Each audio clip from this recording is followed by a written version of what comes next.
Olá, queridos alunos do nosso curso de Exegese do Novo Testamento, sejam bem-vindos à nossa nova aula sobre análise histórico-contextual. Nos compete tratar deste tema, da análise histórico-contextual. Meu nome é João França, você está neste curso. Se você estuda pela plataforma, você já sabe como proceder para fazer os exercícios e as atividades lá exigidas. Se você está assistindo pelo nosso canal, que você possa se inscrever no canal, divulgar o canal, passar adiante a informação, para que nós possamos ter um número maior de inscritos no nosso canal. E se você tiver alguma dúvida, alguma pergunta, comenta, faz o seu comentário e faz a sua solicitação, tá bom? Um abraço, Deus abençoe a vocês. Bem, na exegese bíblica é necessário primeiro considerar o escopo de todo o livro a ser estudado. Esses são os procedimentos da hermenêutica especial. Esses procedimentos englobam a autoria, a datação, destinatários, propósito e esboço do livro. Essas informações, elas se tornam preliminares no processo da exegese e elas são importantes. E tem como objetivo ser uma breve introdução ao próprio processo da análise da passagem para ser estudada na exegese. Então, para eu estudar a exegese, eu preciso fazer aquilo que já foi estudado em introdução ao Testamento. Introdução tanto no Antigo quanto no Testamento. Você precisa fazer esse processo que a gente chama de hermenêutica especial, considerando esses elementos que nós mencionamos. Nesta aula, o aluno será introduzido a como produzir esta parte importante da exegese bíblica. Então, aqui eu vou ensinar como você deve fazer esta parte importante da exegese. Primeiro, quanto à autoria do livro, né? Quando escolhe-se a passagem para trabalhar as questões exegéticas, é importante que o exegeta tenha uma visão geral do livro. Antes de examinar as árvores, antes de examinar a árvore, deve-se considerar a densidade da floresta. É necessário estudar o livro e considerar o primeiro passo na compreensão do texto, que é perguntar pelo autor do livro. Quem escreveu o livro? Quem é o seu autor? Essa é a pergunta fundamental em rumo à compreensão da passagem e da mensagem escrita. Vale ressaltar que os textos do Novo Testamento circularam inicialmente como textos anônimos. Por exemplo, os evangelhos. Você pega os evangelhos não tem. Eu, Marcos, escrevi, eu, João, escrevi, eu, Lucas, escrevi, eu, Mateus, escrevi. Você não tem isso lá nos evangelhos, né? E eles circularam primeiramente como anônimos, não tinham uma identificação do seu autor de maneira imediata. Só posteriormente que conseguiram se identificar os autores destes textos. Por exemplo, os evangelhos, algumas epístolas católicas eram anônimos, né? Eles eram anônimos ou anônimas. Já no Corpus Paulinus, muitas epístolas são reconhecidamente como de autoria de Paulo e outras não. Ok? Em caso onde o autor não é textualmente indicado, é necessário argumentar valendo-se das evidências internas e das evidências externas para justificar a autoria ou não daquela passagem.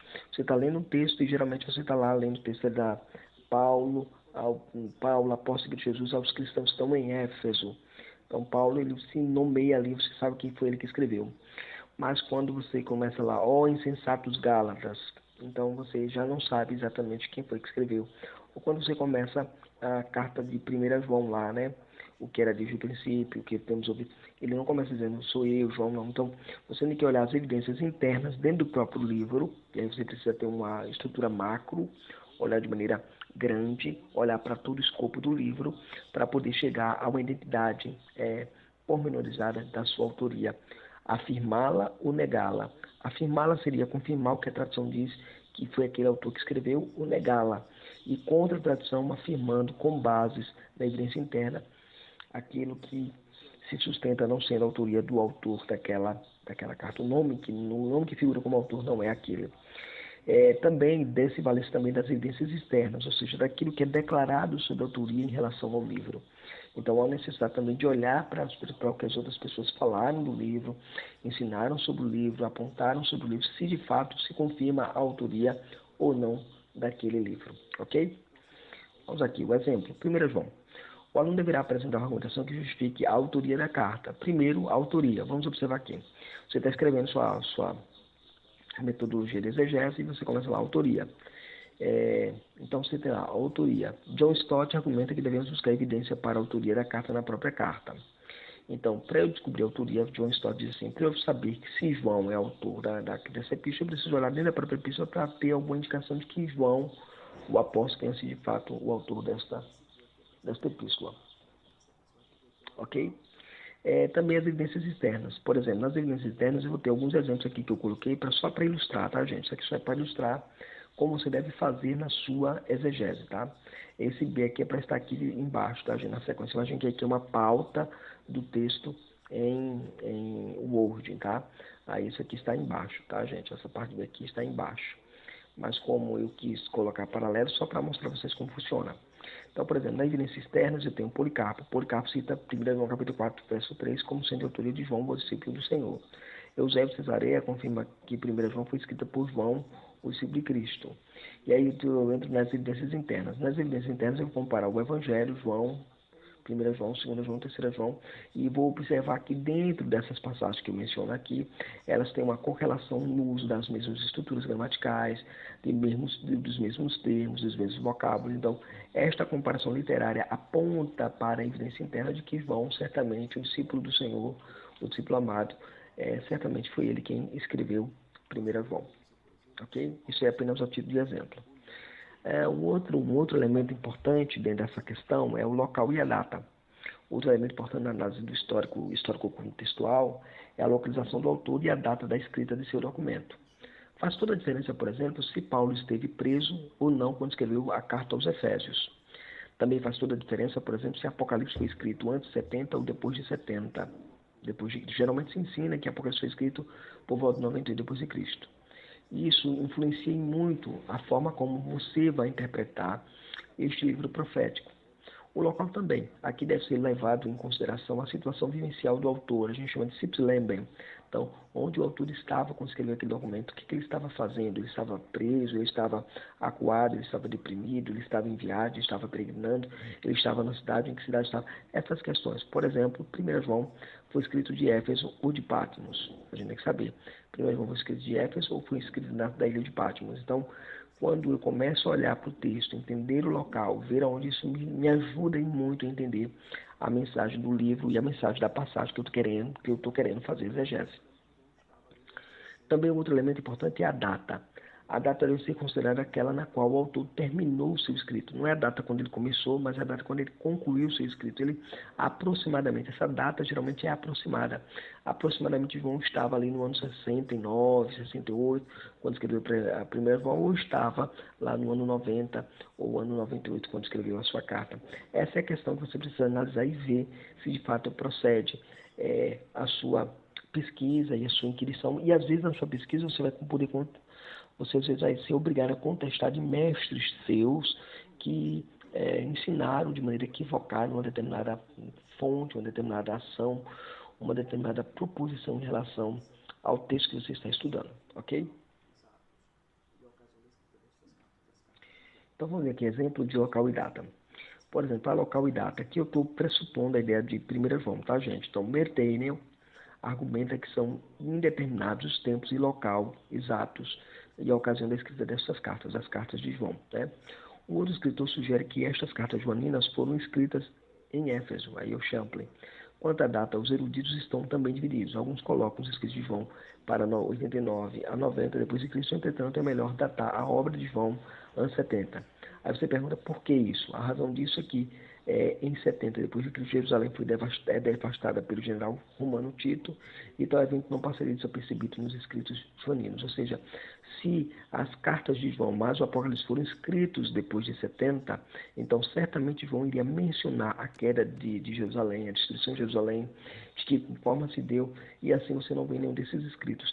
Daí alguns eruditos entenderem que João foi escrito, as cartas de João mais o Apocalipse foram escritos antes de 70. Ok? Agora, um outro elemento importante aí é o chamado destinatário e o propósito.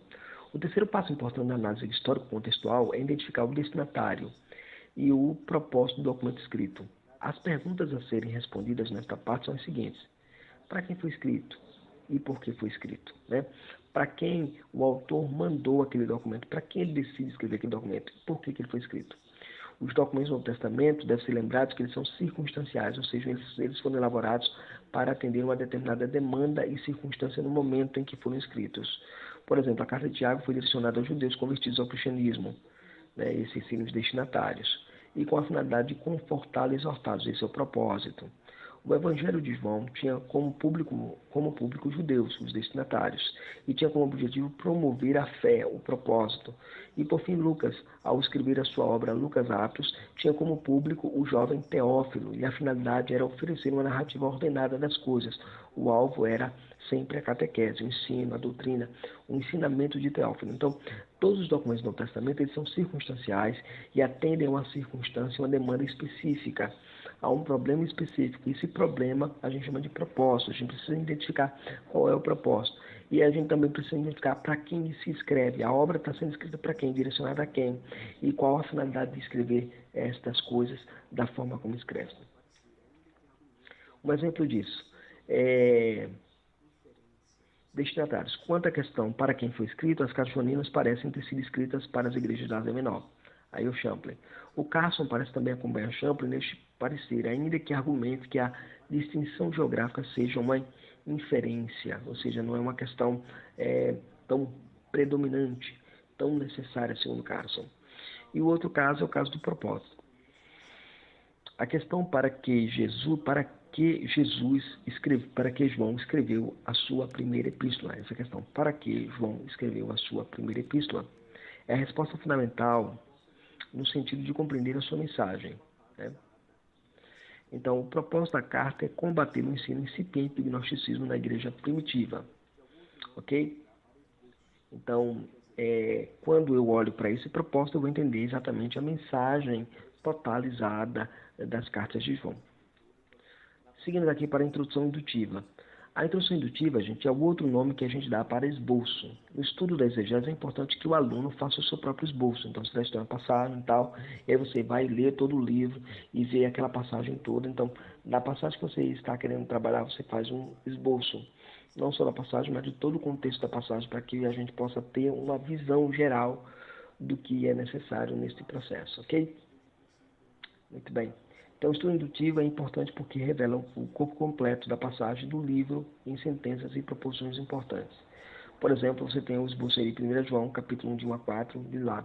Prefácio, desde o princípio, a vida se manifestou, 2, o ter comunhão com Deus, versos 3 e 4. Andem na luz. Aí você vai ter lá 1 João 5, verso 5, 1 João, capítulo 1, verso 5, até o capítulo 2, verso 17. Então ele vai colocar assim, ande na luz. Eu vou só pegar aqui a primeira parte, a primeira etapa da revelação, ok?